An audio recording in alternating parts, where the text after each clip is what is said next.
Seuraavana aamuna herättiin aikaisin kello 5 yöllä ja lähdimme majoitukselta kohti rautatieasemaa.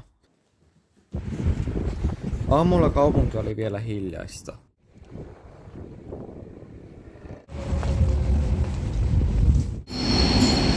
Rautatieasemalta hypättiin junan kyytiin, joka vei meidät kohti Krakovaa. Junamatka kesti 3 tuntia ja matkan aikana ehti katsoa Puolan maaseutua.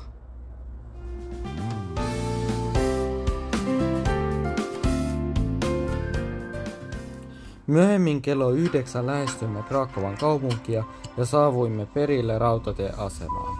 Hypättiin bussilla ja lähdimme päivän tärkeimpään kohteeseen, Velician suolakaivokseen, joka on yksi maailman vanhimmista ja edelleen toiminnassa. Perillä ollessa odoteltiin turistiopasta, joka selitti kaivoksen pitkää historiaa. Kaivoksen historia alkaa ajalta ennen kuin Columbus löysi Amerikan.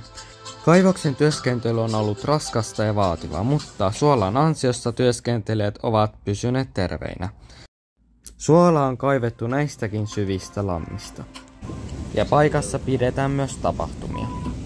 Lopuksi kävelimme kaivoksen fantastisen kirkkosaliin, jota 2 suolan kaivajaa tekivät 60 vuotta.